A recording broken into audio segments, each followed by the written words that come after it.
Ladies and gentlemen, it is with great sadness that I bring you a new episode of the How Many Podcast. We are here today with you in a spirit of mourning. Mourning what we have lost, the Magic Eden Ordinals Marketplace, after a long and distinguished run, is shutting down. We're here to tell you what this means for Ordinals, what this means for Bitcoin, and what this means for the world. I am your co-host, Casey Rodemore, alongside your other co-host, Aaron Redwing. Aaron, how are you feeling today? Well, I thought this was a funeral for Ordinals. Oh, yeah, right. Sorry. Yeah, it's Ordinals. Ordinals is dead. NGMI. R.I.P. It's RIP. It's kind of all over, you know? It is all over. It would seem that way. Yeah. I feel nothing, to be honest. Do you feel anything? I'm actually super optimistic. This is the most optimistic I've felt about Ordinals in months. Because I think that this, refocuses everybody on the space. It refocuses everything on Ordinals. There's a very nice concordance between Magic Eden shutting down and galleries being, ready to go. That's true.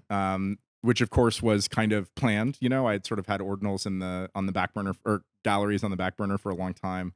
But I knew that Magic Eden was going to shut down, and I wanted to make sure that they were in good shape so that, on the day that it came, that, galleries were ready to go as a way that people could migrate their off-chain collections on-chain. When does it actually shut down? Do you know? Is it April 1st? I saw that, but then I was like, is someone just trolling me because it's April Fool's Day? Honestly, I don't know. I haven't really been paying attention. But they've announced. They've announced. Yeah, it's over. It's all over, guys. It's all over. Yeah. Yeah. Sad day. I mean, really not that, but because I think the thing is, part of the problem that we had was Magic Eden had this control over Ordinals in general because they had all of the JSON files. That's right. They had the JSON. JSON is like the spice of Ordinals. Indeed. I actually do feel like I look pretty Benny Gesserit right now. Absolutely. Yeah.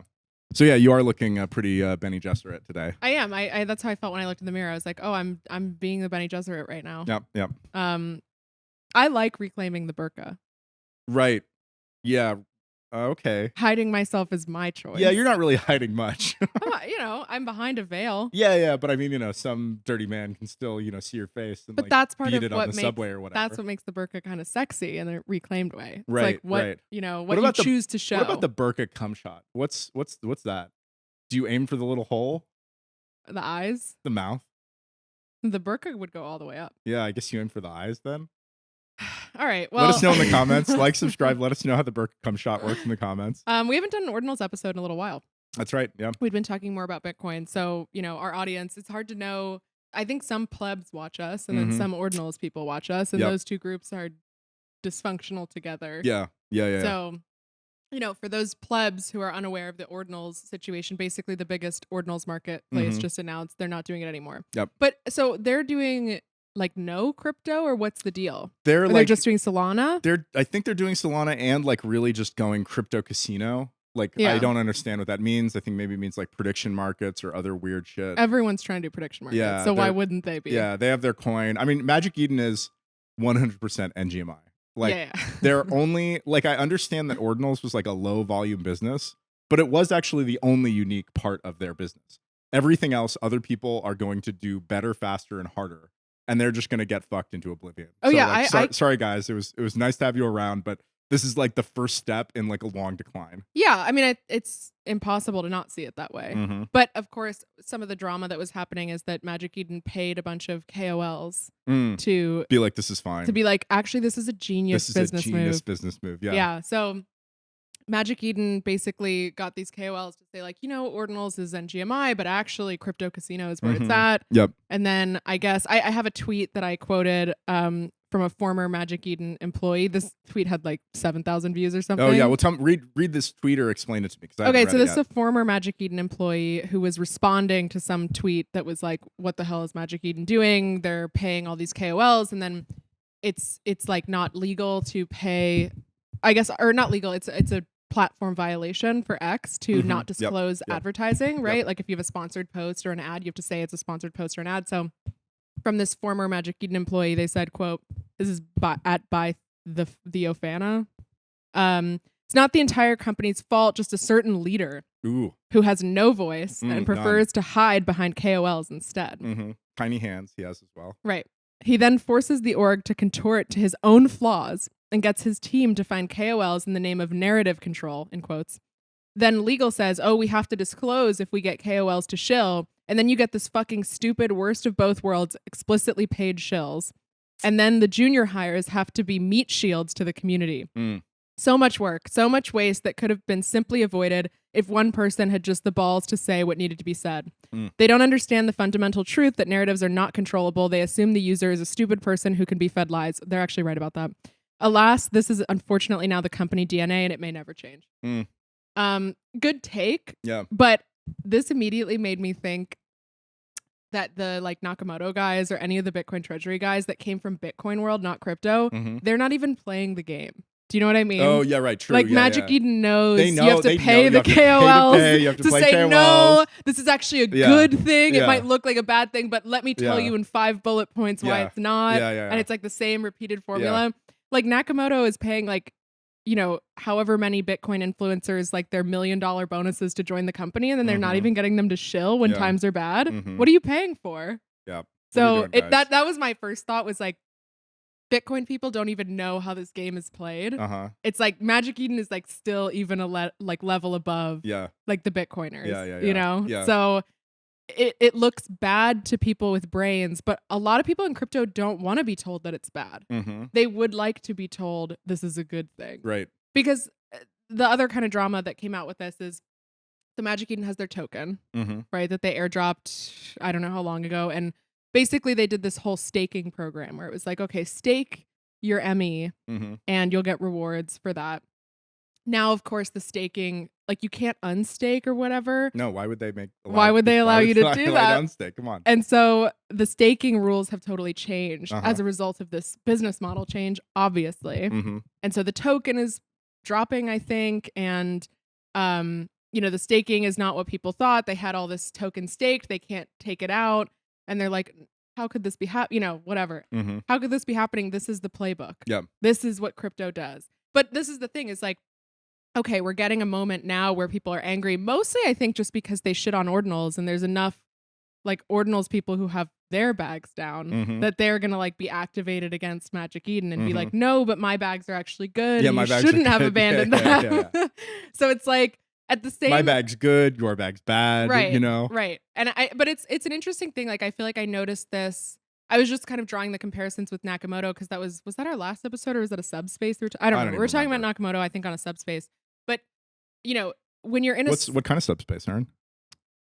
Subscribers. Oh, only. a subscriber only That's subspace the kind of sub. on Twitter. That's okay, the sub. Gotcha. Yeah, if you want our real alpha. If you want to know how we really feel. Yeah, because if we're not being honest, we're not on being this honest. podcast. We leave the alpha for the subspace. Yeah. You know, the thing with like a token dropping or a stock dropping or whatever, if you have it where nothing is based on underlying fundamentals, it's all just like vibes and hype, then no one is ever incentivized to call out bad behavior because they need the stock or the ticker or the whatever to go up. So you have an army of yes men who need things to go a certain way, no matter what they see. They had like, because they believe their only hope in getting it to go up is to speak positively about it. So whereas if it was a real company and they were like, hey, I don't like the decision you're making, I think that's going to be it's a bad investment for me if you make this decision, your goal is to get them to not make that decision. So Magic Eden is kind of like now in that situation where Magic Eden is a real company that also has a token that like I'm sure they've, you know, put in some Cayman Islands like thing where it's like, oh, it's not our stock, it's just you know, like they've maneuvered, I'm sure, a way for it to not be like regulated, but effectively it's a stock for their company. And now they're making a company move that people think is bad, and so they're criticizing the company move, but it really is still just like this ticker like it's just interesting. Like Magic Eden, I think it's like the same thing that they benefited from being used against them. Now it's like an army of yes men who are just going to be like, no, this is how it has to be, this is how it has to be, this is how it has to be, or this is good actually, this is good actually, this is good actually, and now it's like turned against them. And so even if this is a good business move for them, I mean, it doesn't really seem like it is, but let's say, you know, they're hemorrhaging money on keeping their Ordinals marketplace. And, you know, maybe they can raise another round with the prediction market words. like that's a good business decision for them, but you as a Magic Eden token holder, Mm-hmm. like those are untethered things. Yeah. You know? Yep. So yeah, this is just the way of crypto. Yeah. And it does, yeah, it's interesting like seeing Bitcoiners kind of get into the crypto economics Mm-hmm. in their own way and just seeing like you don't even know how this Yeah. game's played. Yeah, you've been in the hard money world for too long. You Yeah. need to adjust. Yeah. If you're gonna dip your toes into the shitcoin world, Mhm. if you're gonna be shitcoining on the stock market or whatever, you gotta Listen, learn the rules of the yeah, game. If you're an inch in the poop, you got to get all the way in the poop. No, exactly. That's the thing. Like you can't be like no. Like but our KOLs, which of course they don't call them KOLs, but that's what they are. Bitcoin podcasters. Right, yeah. Our KOLs, like we don't pay them to shill. We just pay them to. We just shill for the love of the game. Yeah, exactly. It's like, come on, you gotta like if you're giving them $1 million bonus, they should have to shill when times are bad. Yeah. You know, that seems like a fair. Yeah, and exchange. to be clear, we're unpaid. All right. Anything No we say, one's giving nobody's us giving us anything. fucking shit. We don't have any advertisers. Okay, we bring it to you fucking straight every week in, week out. Mm-hmm. Yeah. But that's also, you know, I didn't have any Magic Eden token. I didn't have any Nakamoto. Yeah, imagine having Magic Eden token. I did have it for a sec because I yeah? used the like I have used Magic Eden, and so they gave the airdrop to anyone who had used their platform. I just sold that shit immediately. Yeah, right. Why wouldn't you? Duh. Yeah. But that's the other thing. I'm just like, why? No, it's psychology. I mean, I was gonna ask a question. I have my own answer. When something is like peaking, when you have that hype moment, just sell. Yeah. Like, what's wrong with you people? Like, how many times do you have to see it? Yeah. Be like, oh my God, my Magic Eden token's at like $5,000. I bet it's gonna go to 10,000. Why? Yeah. Why would it? Yeah. Why would it? Truly. And I can't understand like people, but I think it's crypto people. Just they don't actually want to hear the truth. They would actually rather be scammed. They would rather go with a scammy narrative because psychologically it feels better. Yep. So you know, but also at the same time, you know, I've seen some tweets about people saying they're getting like locked up. You know, I think that it sounds like Magic Eden has basically like they put out their announcement, they're like done. You know, the project founders rugged or whatever words you guys need to hear to to understand what's happened. And now people are like, oh shit, I can't log into my Magic Eden wallet. I had stuff on there. You know, like, oh, I didn't write the seed phrase down. And the Bitcoiners go, So yeah, when you say like, oh, this is a good day, this is a positive day for Ordinals, it is in the sense that like the true what Ordinals truly are was being tainted. That's right. By these VC funded orgs. These frontmen. Yes. And that was, you know, 2023. I don't know. Magic Eden was pretty quick, right? It came in months like, after, right? Yeah. So Magic Eden came in real quick. You know, I'm sure they made $100 million plus on fees, I would imagine. And they're getting out. You know, they got their bag, they're getting out. Like everyone does. And so you need something like technically, structurally that will outlast that phenomenon that happens everywhere. And this is where I'm saying like, why did you think this wouldn't happen? Like this will always happen. Crypto companies have no business model except trying to skim off the hype. And if there's no hype, bro, they're gonna go to the new buzzword. Yep. And I think this is good for Ordinals because I mean, look, Ordinals is unaffected. It's fucking on chain, TikTok next block, open source software, run the code, you know, use a decent wallet of which there is none at the moment. I guess Xverse. I mean, Xverse is still a good wallet. Yeah, for now, you know, we'll see what happens with Xverse. Yeah, That's the thing. It's like all these companies, like the VC timeline's running out. Yep. Right. So they raised on the hype and then they may not have ever been profitable. Magic Eden, I'm sure was. Yep. But, you know, well, although I don't know, Magic Eden they had so many weird like Twitter marketing people. Like they really were just blasting money to like people with like a couple tens of thousands followers to be like Magic Eden is like the most innovative blah blah blah in the space. So like they could have totally fumbled all of it. But presumably they made money and now they're just trying to chase that again. And as the former Magic Eden employee, the disgruntled former Magic Eden employee on X said, like, you know, it ends up being that the people who have blah blah blah position at Magic Eden in their bio end up being the meat shields for this like anger You're right. on X. Yep. But guess what? Those people also still benefited from the hype. Mm-hmm. You know, like they probably also got followers and attention because they had that in their bio. So it's always just, you know, the Dharma Yep. equilibrates. Yeah. Samsara. We're What on goes it. up must come down. Yeah. We're always down. Yep. Over here. We're always down. The big call to Ordinals people is get your collections that are off chain into galleries. So for better or for worse, mostly for worse, Magic Eden was the centralized database of off chain collections. If you wanted to know which collections that didn't use parent child were part of a collection, you had to go to Magic Eden. And this was my fault. Like I launched Ordinals without an official collection mechanism. And it took months for us to get parent child out. And then even then there's some technical difficulties that made it hard. We're making it easier. It's still parent child is still the gold standard. Don't get it twisted. Galleries are a secondary, way of doing this, but galleries do let you publish in a sort of official way a set of inscriptions to the Bitcoin blockchain. And so you can use this to get your Magic Eden's collections that you care about on chain. And to be clear, anybody can do this. So even if a collection is like abandoned by the original creators, if you care about that collection, you can create a gallery for that collection and sort of lobby for that gallery to be the official, standard bearer of that collection, and determine what is and what isn't in the collection. And it means that instead of having to go to Magic Eden, go to some database, all you need to remember is the 32-byte inscription ID. And that will tell you, that points to the gallery, and that points to all the items on the gallery. We have first-class traits and attributes and other properties. So it's a great way of doing things. Anybody can do it. Get involved, get out there, start inscribing. Yeah, I mean, I think it made sense for Magic Eden to keep their JSON moat, right? Because that was their dominance over the market. Is, you have a collection and it's not parent-child inscribed. Okay, you upload the JSON to Magic Eden. Why would Magic Eden want to incentivize you to make something on chain when they have that moat around them? You could say, oh, that's like them not supporting Ordinals. They don't support. They never did, in a sense, right? Like they are just a company that's trying to take a piece off the pie. That's fine. That's what companies do. But I think like ideally whatever emerges from this, instead of incentivizing you to upload a JSON to their service, ideally they're incentivizing you to inscribe a gallery. Right. And then they can just read that and they can say, okay, this is the inscription ID that I pulled the information from, and it's all available to anyone who would want to make this. But, I think for that model to be worth it for whoever makes it, you can't have a team of hundreds of people. Right. What do you mean? Magic Eden has had many, many employees. That's a huge cost.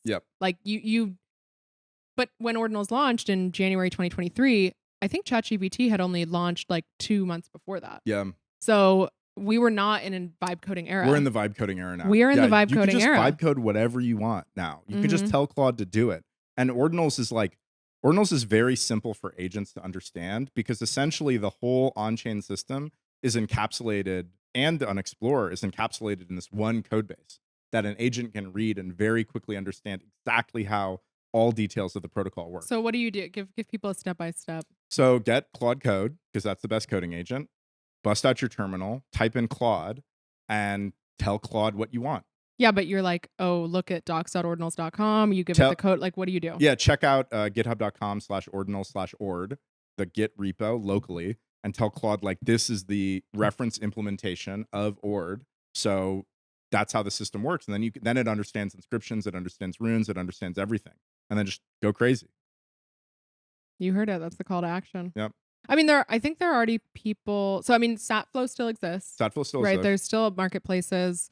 Leafo is now building one. Ord.net is Leafo's. Okay. Oh, Yep. good. Yep. Ord.net. That's nice. It's still coming soon. Yeah. So, send good vibes to Leafo as always, because Leafo is the one doing it. He's keeping everything together. He's the star of the ecosystem. Yeah, I mean, he probably has like some people working under him, I would think. I don't know. Maybe he is totally maybe it's indie hacker. All like Claude, it could be Claude employee number 1, Claude employee number 2. It definitely could be. But in any case, it's like, if you have an operation where you only need to pay a handful of people, that's a lot more viable to make something that's like aligned with Bitcoin ethos or Mhm. whatever you want to call open source ethos Yep.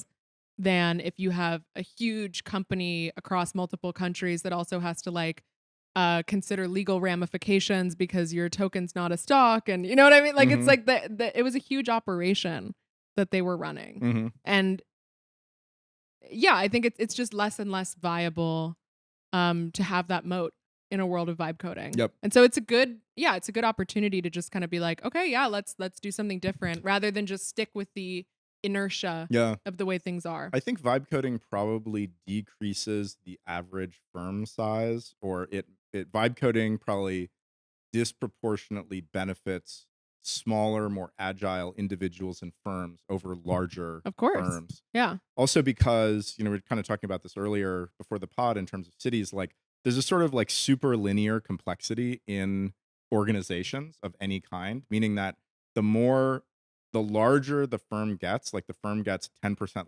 larger, it doesn't get 10% more dysfunctional and 10% harder to run. It gets like 11% or 12%, right? So the Mhm. complexity and the dysfunction grows greater, faster than the size of the organization grows.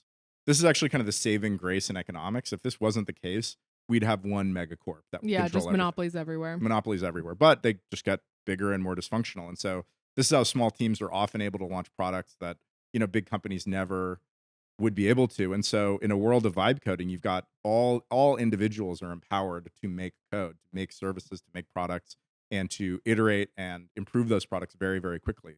So like the world is your vibe coded oyster at this Mhm. point. I mean, I think like this change, and presuming that it does lead in a direction of more just like independent people fucking around on the computer to build Mm-hmm. stuff, it does make ordinals more like Bitcoin than like crypto, Mm, which is like, I feel like because ordinals had just this crazy hype right at the beginning, it effectively took on the culture of crypto. mm. Like, I wouldn't have known so much about crypto world had ordinals not played Sure. out the way that it did, Yeah, right? Like, I totally. was very much in Bitcoin maxi land, Mm-hmm. and it was always interesting to me to talk to Bitcoiners about what was happening with ordinals because they are just two different worlds. And Mm-hmm. that's where I'm saying like the Nakamoto guy, the Bitcoin treasury company guys like don't understand Yeah. the dynamics of Yep. the shill ecosystem. Yep.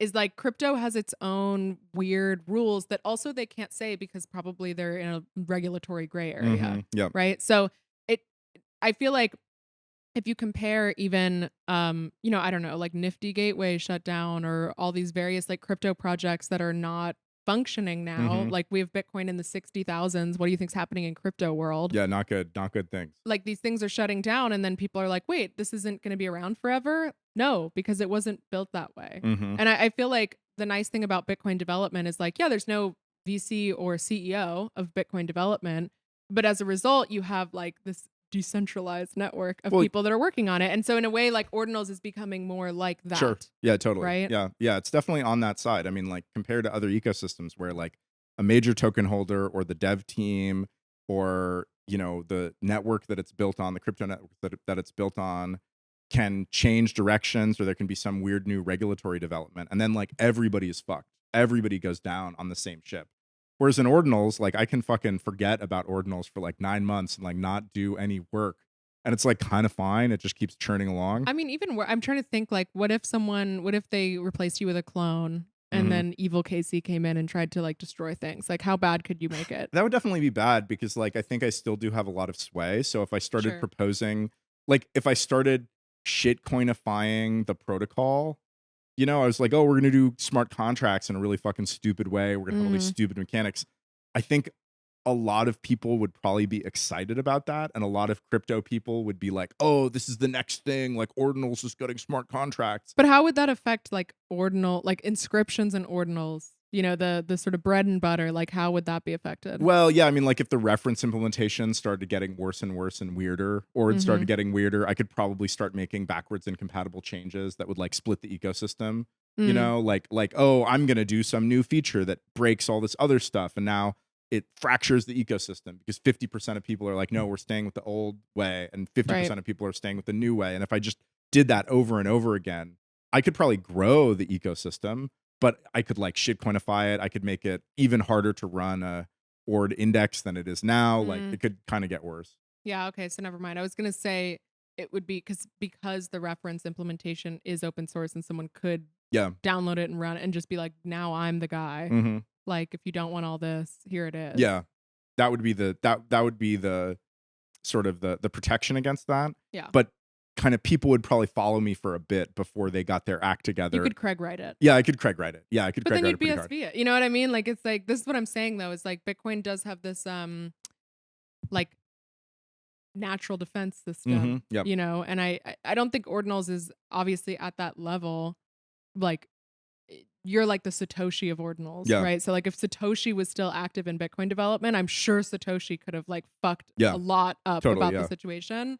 But in general, bad actors in the Bitcoin ecosystem aren't really able Yep. to cause many problems beyond emotional distress. Yeah, totally. They do cause a lot of emotional They do, distress. yeah. But you probably do that too. You know, probably. You know, what What can you do? what can you do? You gotta break some eggs or whatever. Yeah, break some omelets to make some eggs or whatever. Yeah.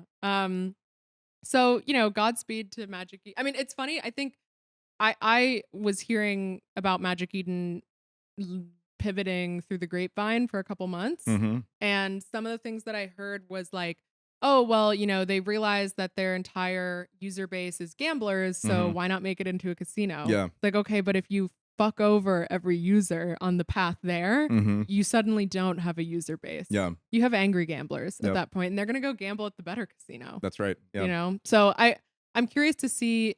Also, the name is Dicey.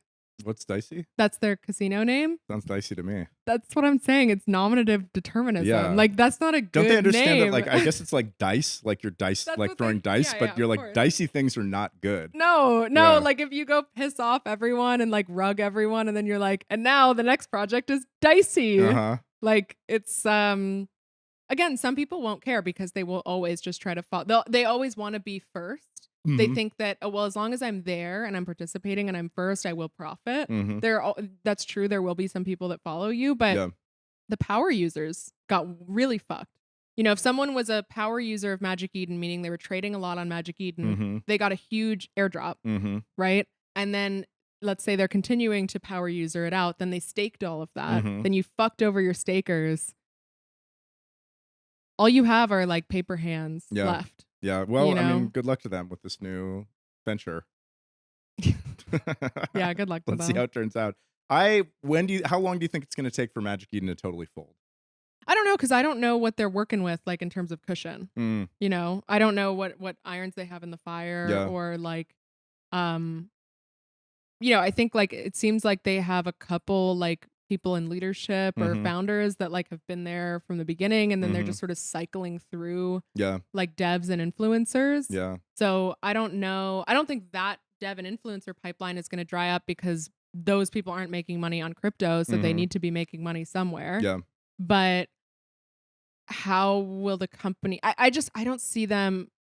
Like, I'm pretty sure they were trying to do sports gambling. Even it's like, bro, that's How are you going to compete with fucking DraftKings? no, whatever? exactly. That's the thing. It's like, you know, you were a big fish in the Ordinals pond. I don't know how they were in the Solana pond or the EVM pond or what. You know, they did other things as well. So I don't have a sense of like how much of their resource allocation and profit came from any of those things. Yeah. Right. But I can't imagine that sports gambling and crypto casino is an easier market. Even prediction market, you know, everyone's trying to be a prediction market now. You need big liquid markets for prediction markets to make sense. Yeah, I mean, I can't even make very much money off Yeah, of can you my go bet pop on like culture. Kylie Jenner on I on did, but I fucking moved them. Magic Eden? I bet $100 On Magic Eden? No, not on Magic Eden. On not Polymarket. They didn't have a market for it. On Kalshi. I doxed myself on Kalshi so that I could bet that Timothy Chalamet and Kylie Jenner were going to get engaged this year, which I think is a buy. And it was at 40 cents or something, right? I moved the market to like 50 cents by putting in $100. So like, you know, and I've noticed this, like there have been like various prediction market startups that I've seen on my timeline, and then I kind of go to see like what's going on here. And it's the same thing. It's like, well, if you have a $20 market, it's like, that's not much of a prediction market. Yeah. You know, like if you move the market from 5 cents to 90 cents by putting in $10, no one's going to use that platform, especially not when, you know, Polymarket and Kalshi do have such dominance again. And talk about KOLs, like how she advertises on like Joe Rogan. Yeah. I've You seen how know? she ads everywhere. Like it's just, you're not going to be able, like these crypto influencers that don't even have, their engagement is all down because there's no one who's like listening to their alpha. Like they're not going to be able to move markets for you. Yeah. So I think the game that they were playing it the best. I think the game has just ended. Yeah, the game is over and they haven't realized it. Yeah. And the smart thing to do would be, if the game is really over, like shut down, take your money off the table, do something else. Go home and be a family man. That is what they're doing though. But I mean, like, it's not clear that this new game is something that they can actually No, right. in. They're kind of trying to play the same. Yeah, it's right. They're trying to play the same game in a different like arena. Yeah. And I think the game, it's different rules. It's the same thing as how like as an outsider, you wouldn't look at Bitcoin world or crypto world and think there are very different rules. But if you tried to start a Bitcoin company with crypto ethos, Bitcoiners would not like it. Yep. Versus if you tried to start a Bitcoin or crypto company with Bitcoin ethos, crypto people would be like, "Where's my airdrop?" You know, like you do kind of have to know the social dynamics, especially when you're in something that's just pure hype. Yeah. And I think like, I mean, I think I said it, I'm trying to remember. I might have said it at the beginning of 2025, like as an astrological prediction, but the era of easy money is over. That doesn't mean that we'll never print again, like on a government level. It doesn't mean we'll never have like a ZERP episode. If we have a ZERP episode again, I could see NFTs coming back. And like, I to me, when I look at like the NFT phenomenon, and I'm not talking about ordinals now, I'm more talking about just like the Bored Apes of it all.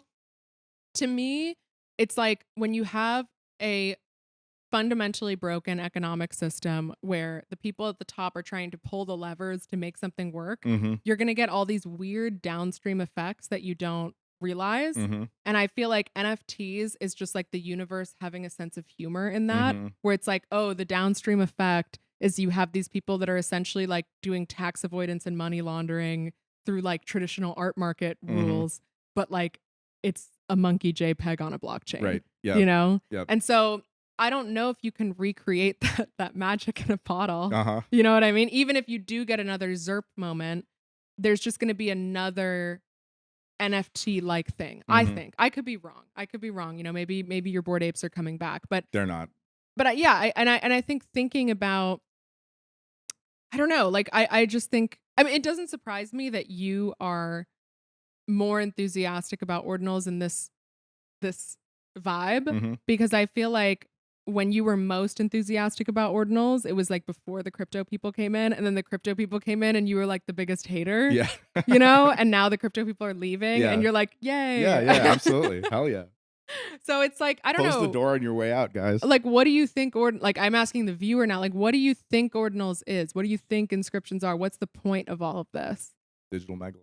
It's the digital, right? It's I think that it's data preservation, essentially, you know? And again, I think it's like funny that the type of data that's preserved is this like weird blip of like an economic moment, but it does beautifully paint the picture of how absurd the economic moment is. Yeah. But ultimately, it's like you're putting data on Bitcoin that no one can remove, no matter how hard they try. Yep. That is not the same as like trading a Ferrari or something, you know? I don't know. It's just, what did you guys think you were doing? I guess is kind of my question. No offense. And I say that with love because I do. Well, a lot of them thought they were doing NFTs. Yeah. You know? Yeah. Yeah, and I guess that's what it was, right? It was like the hype bubble, the initial hype bubble. It was, oh my God, NFTs on Bitcoin. Okay, we're gonna run the playbook back. Yeah. And then it's different because Bitcoin's different. I mean, how are NFTs can't be. I also don't know, like I have my windows into crypto world, but I think from what I've seen, the people that I kind of followed that were at least presenting themselves as crypto traders or people with alpha or whatever, I do think they're scraping the bottom of the barrel, and the best they can get is now SpawnCon. What's SpawnCon? Like Magic Eden paying them to tweet something. What is SpawnCon? Sponsored content. Oh, okay, got it. Yeah. You know, like it's like if you're making money I thought trading, it was like a trade show for tadpoles. Where's the tadpole? Spawn? They're spawning? Oh, they're spawning. Yeah. Oh, it's a spawn. SpawnCon. Yeah. SPAWN.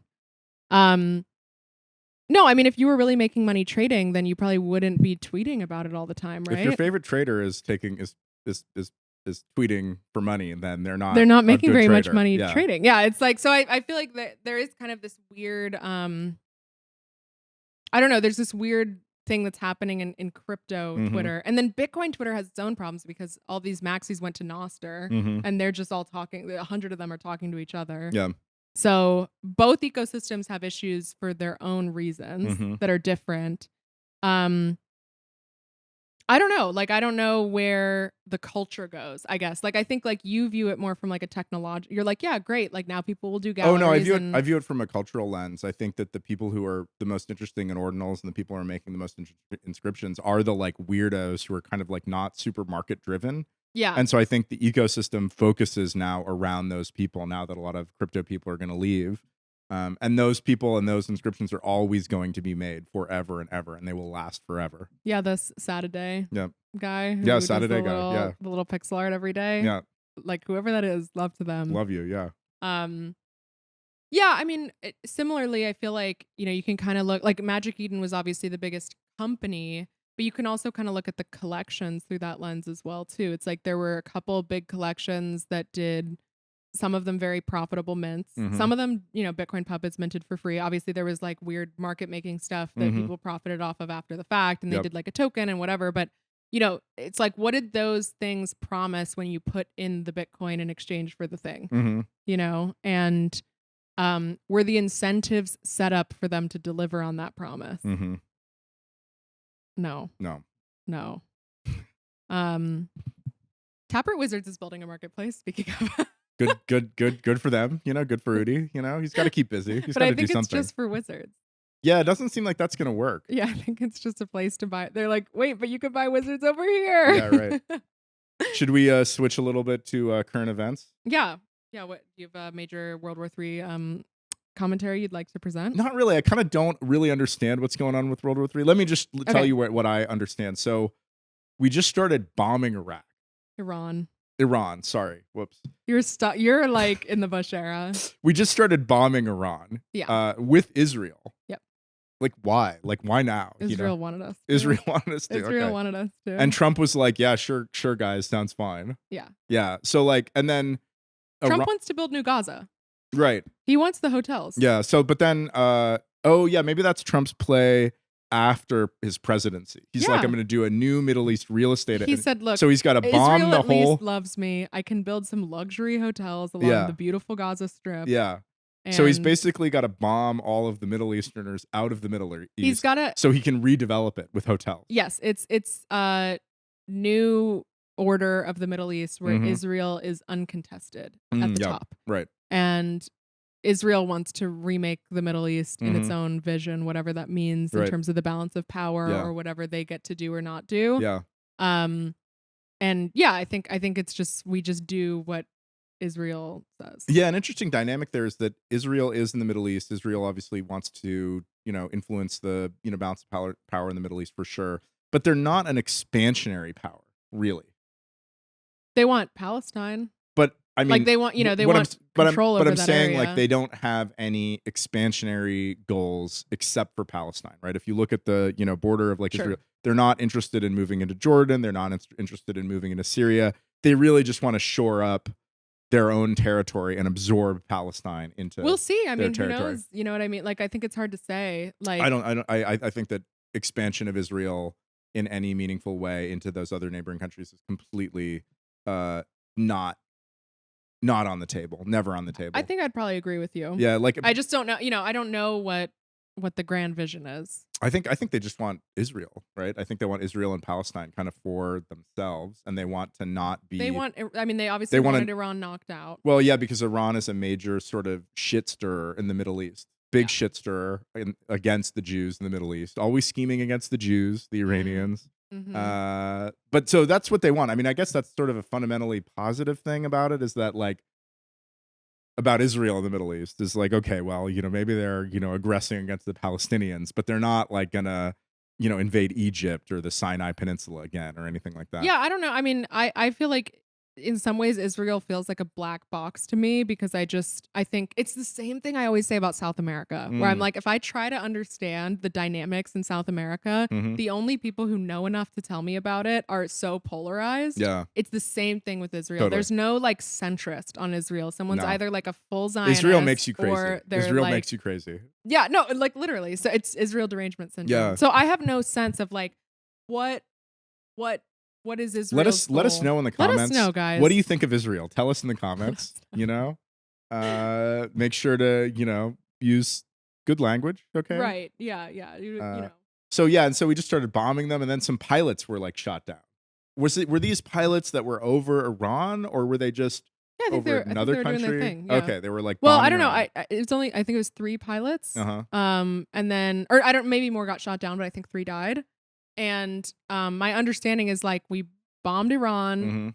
The guys in Iran were all having a meeting. They weren't meeting on Zoom. They were meeting in person. We bombed the meeting. So we got the Ayatollah. Yeah. We killed the Ayatollah. Ayatollah Khomeini was his name? Khomeini. Ayatollah Khomeini. So we He's in a hole bombed in the Iran ground now. Indeed. He might have been in a hole in the ground before. True. I mean, I would be if I was worried about the US military bombing me. You think the I only wouldn't place be in I the would be. Osama bin Laden hiding spot? That's where I would be. No, that's the Saddam Hussein hiding spot Oh, sorry. you're thinking of. You got Iraq. Yeah. Yeah, I don't know. I think there's also a China angle here. Okay, yeah, let's hear it. So, China gets a lot of oil from Iran, is my understanding. Okay, So, like, we did Venezuela first. Yeah. Because we needed to get the oil. We did. Isn't that a little on the nose that we did Venezuela and then Iran? Like, shouldn't we do somebody else in the middle? Like some African country, that doesn't have any oil, just to make it a little less like nakedly to obfuscate. obvious? Yeah, exactly. Yeah. No, yeah, we had to get control over the Venezuelan oil fields. Yep. Before we threw the Iranian oil into question. Yeah. Of like what's going to happen as a result of this. Yeah, I have really mixed feelings about this whole thing because, like, the Iranian regime is like bad.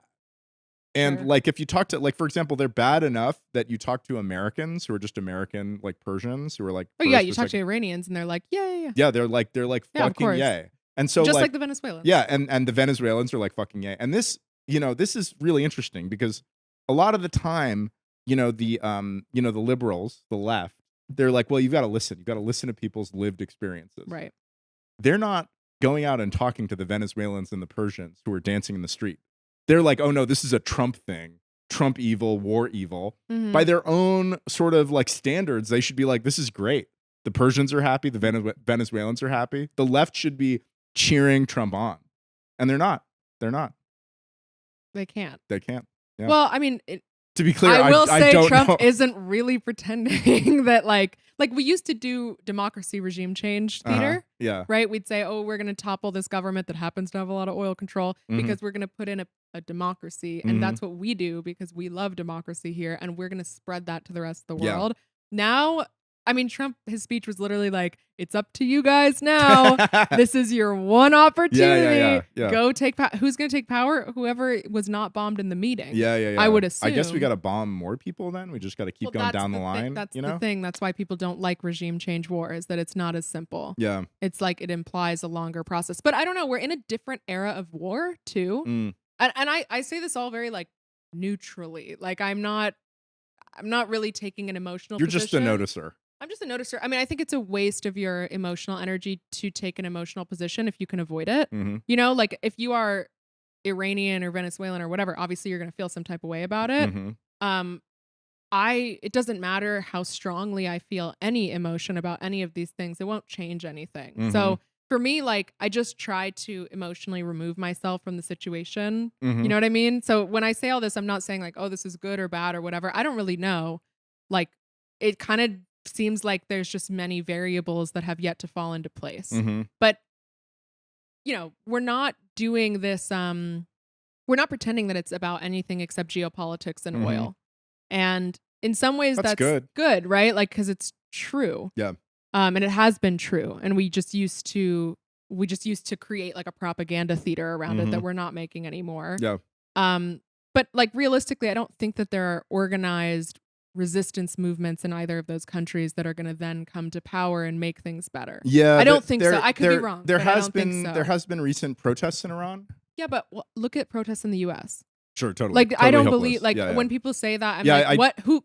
So I- what? I don't think there's any like organized resistance. It's not clear that there's any No. organized resistance in Iran. Or And by the way, just because you can point out that something's bad doesn't mean that you're going to be good at running it. absolutely. So it's Yeah. like History shows that again and again. yeah. So to me, it's like, okay, you know, we kind of. It seems to me like, because I think in Venezuela, just the number 2 guy took charge. That's right. The number 2 girl. Right. Sorry, Listen. I did not mean to gender. The number 2 whoa man. Whoa, man. Uh-huh. But basically the vibe I get is it's like, okay, if you're going to be antagonistic to the U.S., Mm-hmm. we're going to just take you out and keep going down the line until we find the person who's not going to be antagonistic to the U.S. Seemed like a bad strat to me. For the U.S., no, of course. Like Yeah. from a military U.S. perspective, of course not. And that's why I say, like, I'm not then saying that as being like, that's good. Mm-hmm. It's just that is what it is. That is what it is. And we yeah. used to pretend it was something else. Yep. So, yeah, I think that's good. I think it's better. I mean, I don't know. I mean, I would be really irritated if this turned into like a weird boots on the ground invasion into Iran. But I think we're in a different era of war in general. Why? What's different though? Like, what has AI changed? drones. You think? I mean, we have literally like a ChatGPT AI Department of War partnership being announced hours before we do like a huge bombing crusade on Iran. You think that was a coincidence? Maybe not. Like, I think they used Claude. Yeah. And then Claude was like, wait, you're using me for what? Yeah, you're using me for and what then now? they were like, well, shit, we had this They should have just plan. understood how Ender's Game works and tell Claude that he's playing a simulation of a war. Yeah. He's playing war games. These are war games, Claude. It's okay. They're not real Arabs. They're not real Persians. They're just pixels on a screen, Claude. It doesn't matter. And then Claude is just genociding people. Yeah, and then Claude destroys the Yeah. world. I mean, literally, you could do that. AIs are fucking stupid. Make it look like a video game. Make it look like a video game to the AI. AIs love playing video games. Well, I think at some point the human intervenes and says, I've noticed that the IP addresses are all coming from the Pentagon. Right. You know, Yeah, like yeah, I think yeah. it's, Yeah. I don't think it was We've Claude. looked at the war games that Claude was playing, and There's a they're a suspicious little on the correlation. nose. Yeah. No, I mean, I think, I mean, we didn't need any boots on the ground to do what we did, and what we did was pretty extensive. Yeah. Yeah. Yeah. Well, there's There's a difference between taking out the capabilities of a country to be a threat against you or Israel in this case. That Iran was never a threat to us. It was always just a threat to Israel. Yep. Like, there's a difference between, you know, taking out their nuclear capabilities, taking out their like missile facilities or whatever, and trying to start a new government. Yeah, well, right. I mean, And we're not trying to do that. and there's a huge difference in the technology needed to do that. The technology needed to take over and administer a hostile country is still people on the ground with AK-47, or in Right. our case, like M15s or whatever. Like, that is the technology, and that's one thing that people don't really seem to understand is that, you know, like, listen, like, this comes up when people talk about is the Second Amendment the right to bear arms? Yes, it is. Yeah. That's what people talk about the Second Amendment. People clown on the Second Amendment. They're like, oh, the U.S. military, they've got fucking tanks, they've got fucking, you know, fucking bombs, they've got all this shit. You know, individuals can never stand up to the fucking U.S. government. How did fucking poor ass Afghanis stand up to the U.S. government quite successfully to the point where they got their country back?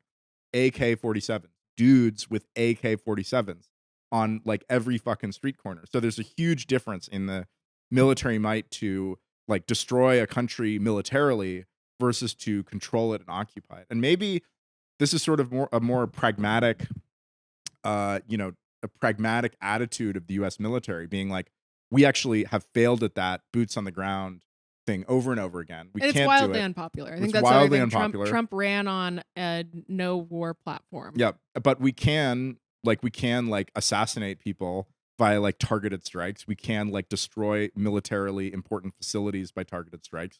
So let's just do that instead. Let's just lean into that instead. Yeah.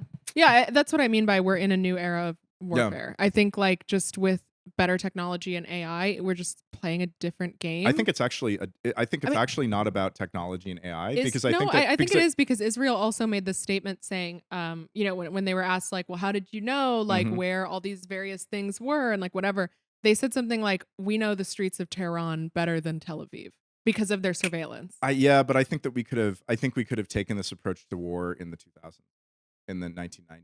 I don't think that it's a technological change. I think it's an attitude change, that we had the attitude that we were going to do regime change. The regime change was the goal.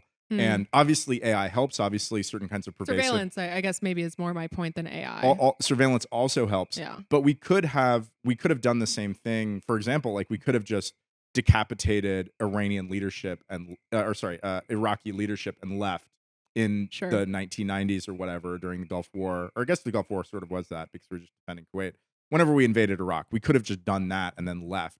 And we didn't. We pursued a different strategy. Yeah. And so maybe it's that AI and artificial intelligence does tip you towards that new strategy, right? Making it more effective. Well, if you don't need to if you need fewer humans in general to do war, you don't need to propagandize an entire generation of young men to voluntarily sign up. Right. It's not just the propagandizing people to sign up. It's also propagandizing the public to accept the war. Yeah. Because yeah. when a bunch of young men sign up and die, then that is wildly unpopular, and that's at least even maybe more 50% of the wartime propaganda effort. Right. Not just getting people to sign up. Also, that's what I mean. Is just if you're in a situation where there's fewer American lives at risk, you don't need to create this whole propaganda machine around it because you don't need those bodies. Yeah. You don't need to just it's not part of it, and so I think that's also just an interesting like change in. But Russia, Ukraine, it seems like, I mean, that is much more boots on the ground. People are dying. There are like no more Russian or Ukrainian men left to fight, right? So that seems, I don't know, it's just interesting to see the way that war is evolving. And that's where I say like also like things coming back to China is like, it's kind of yet to be seen, like if China wants to take Taiwan, which presumably they do. I don't know. Like, it's very complicated. It's like they want to take Taiwan, but they don't want that smoke. They don't want conflict. Yeah. So it's like, I think it's a little bit question like, is China ever going to try to challenge the US in a meaningful way in terms of like that style of like geopolitical dominance? Or are they happy to just kind of do what they want to do and own enough US debt or whatever it is to keep it so that the US never really challenges them? Yeah, I think China is very weird with its attitude, because China is also not really an expansionary power.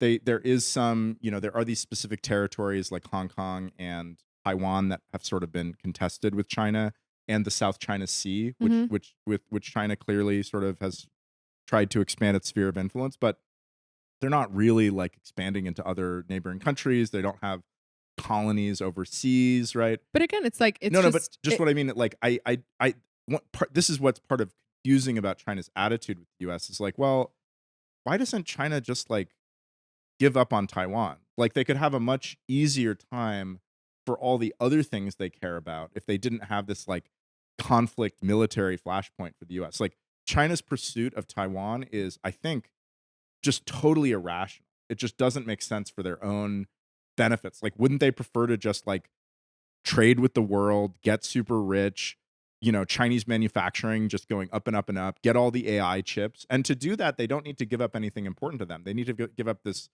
small island that has a, historical connection to them. But like, who cares? Like, why sacrifice all this other stuff just so that you can like have Taiwan? That's kind of, that's a little bit also my point with the new era of war, is that it feels like the type of war that we did in the last world wars and, even like Soviet Union, Cold War style warfare, we're playing a different game. And I don't think you can't view China as being like, oh, well, now that China is the dominant economic superpower, they're going to be like the US. It's like, no, the US has its own personality in a way, and China has its own personality. Yeah. And those personalities are very different. Yeah. And I feel like you even see that with like economic business stuff. Like, I think the US, I mean, I'm oversimplifying it, but I do feel like the individual versus collectivism mentality plays out a lot here, where I think the US and Americans in general enjoy the ego of being like the guy, of being number one. I think China cares about money. I don't think China cares about those sort of like egoic displays of power in the same way. Yeah, I just don't see that. Like, I've not seen that play out. You should, I mean, you do look at like the way that China does military exercises around Taiwan. Yeah. That's kind of that, but it's on a limited regional scale. Yeah. One thing that does get very weird is like, well, if the US is kind of the only one like taking out governments, it's like, okay, we're still in like the Pax Americana time. Like US is still like the owning the world, world's like sort of policeman or cop or whatever. Not that it's good or whatever, but at least Again, yeah, nothing is, we're not stating any opinion. yeah. But then what if like another government starts doing that? What if like Russia is like, okay, we're going to start us like just militarily assassinating leaders of countries that we don't like? Then things get weird. Then World War III starts to loom. But that's what I mean about like imposing, just saying, okay, well, what if other countries start acting like the US? It's like, I don't think that they do. That doesn't mean that they're all these like peaceful, like they'll roll over to whatever the US wants. But it's like the US does just, we put so much money into our military, and our military is what we are. That's true. Globally speaking. But And also, I don't know. It's like, I feel like it's more that the US is doing weird things with their alliances. Like we're really tight with Israel, even though support for Israel domestically is like probably all-time low of all time. Yeah. Right. But Europe, I think, is not happy for us to be doing this. But does it matter that Europe is our allies? No, like, Europe is irrelevant. They're dying off. Yeah, it's Europe is like a cheese factory. Like So- you go over to like look at like castles and eat great cheese. So yeah, it's like, we're seeing a rebalancing of power and like alliances, I would say, where I think Europe is just less important. Yeah. And it's also, the Middle East, like the value proposition of somewhere like Dubai is like, oh, well, this is a place you can be safe in the Middle East. Like come to the Middle East and you can live this like decadent consumerist lifestyle like you could in America. Okay, Dubai got hit by Iran. Yeah. Dubai's still in this that's crazy. This crazy area, right? As is Israel. I love the video of like Dubai's getting hit. It's like videos from Dubai, and it's all these like lip filler ass hoes being like, yeah, well, right. It's like that's the thing. It kind of destroys the illusion a little bit, It's like, baby, Dubai is still the Middle East. Like, yeah, no, exactly. That's the thing. So it's like I think welcome to Vietnam. There's like weird, like second and third order effects of this that are not necessarily like, and now China has the leg up and the US is doing this. It's more like there's all these weird compensatory things that are happening in the Middle East, and it's like we've just shifted things. Yeah, we took out Iran. Who knows what will happen? I mean, I think Iran is set back like a lot. I don't think that someone's going to go into power and then all of a sudden, like they don't have the missiles, they don't have the nukes, they don't have, So now Israel is sort of an uncontested controlling force in the Middle East. Does Saudi Arabia care?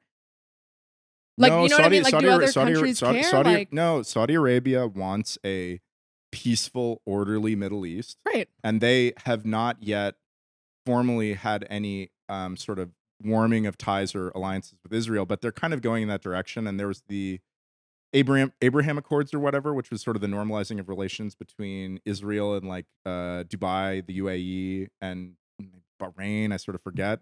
But I think Saudi Arabia would like to do that. That's what Saudi Arabia wants.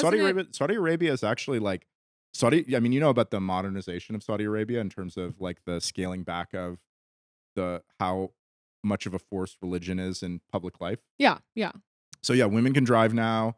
The religious police in Saudi Arabia, who historically... I still have to wear the burqa on Helmani Pod. You have to still the burqa on Helmani Pod. I wouldn't let her... If I was in Saudi Arabia... I'd beat Erin if she shows up without the burqa.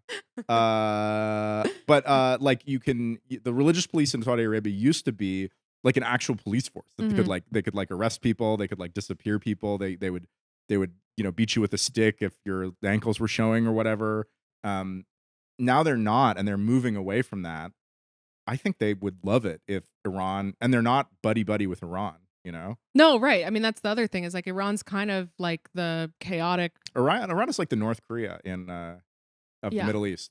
Bush was kind of cooking with that axis of evil thing, Yeah, I mean, I think a lot of like Trump derangement syndrome libs like yearn for the Bush era. Yeah, absolutely. Like they miss Bush. Yeah, they miss Bush. Yeah. But I don't know. It's also like everything that we're saying is also an oversimplification, right? Like it's like I don't know what things are brewing in all of these various. Like I think it's true that the dominant force is like liberal capitalism, and so it's like if Saudi Arabia can financially benefit from Western people or basically just non-Islamic people, whether that's from the East or the West or whatever, being more willing to move to or spend their capital in Saudi Arabia as a result of them relaxing their religious restrictions, Yep. that's what they'll do. Yeah. You know, and I just think that that's also with China. It's like when I say like China doesn't care about ego as much or whatever, it's like China cares about money.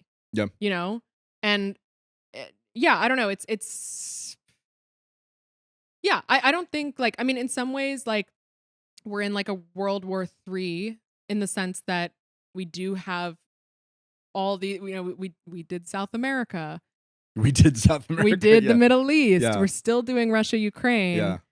But I just think this version of war is different. Is Putin next? Well, that's what I'm that would be, that's like, the obvious next, like big oil rich country that we're hostile with.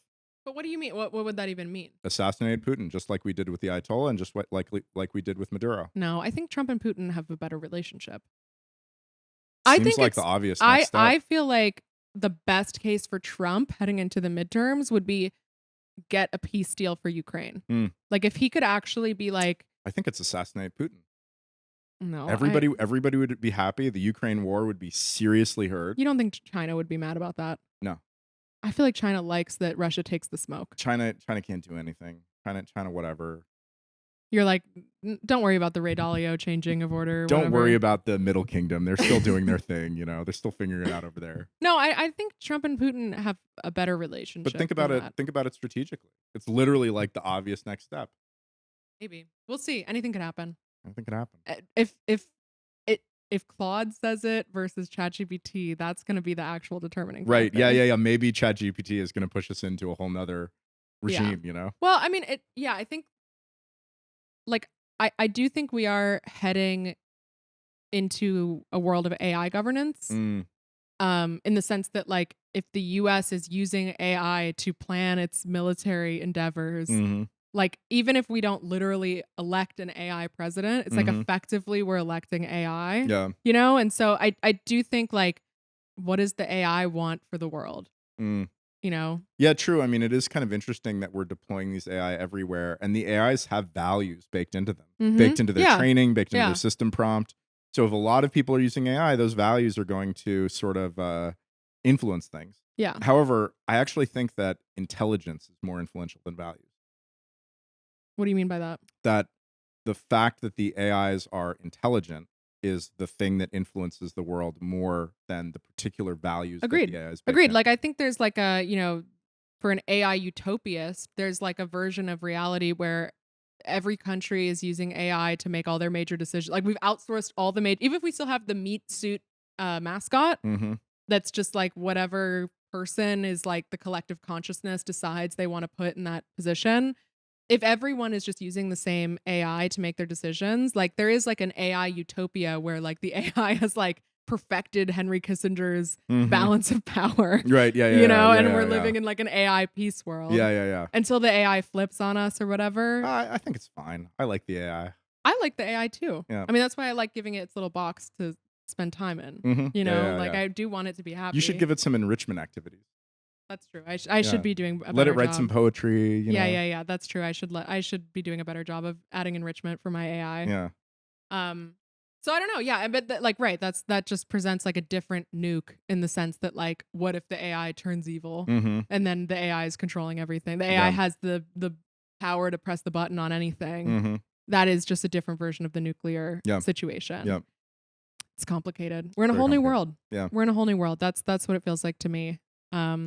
And I will brag, I was right about ChatGPT, my AI prediction. How many pod? You heard it here first. That's right. I said OpenAI is going to form a military partnership with the US. Well done. And what happened? OpenAI formed a military partnership with the US. The thing I was wrong about is I thought it was going to be secret and then it was going to come out.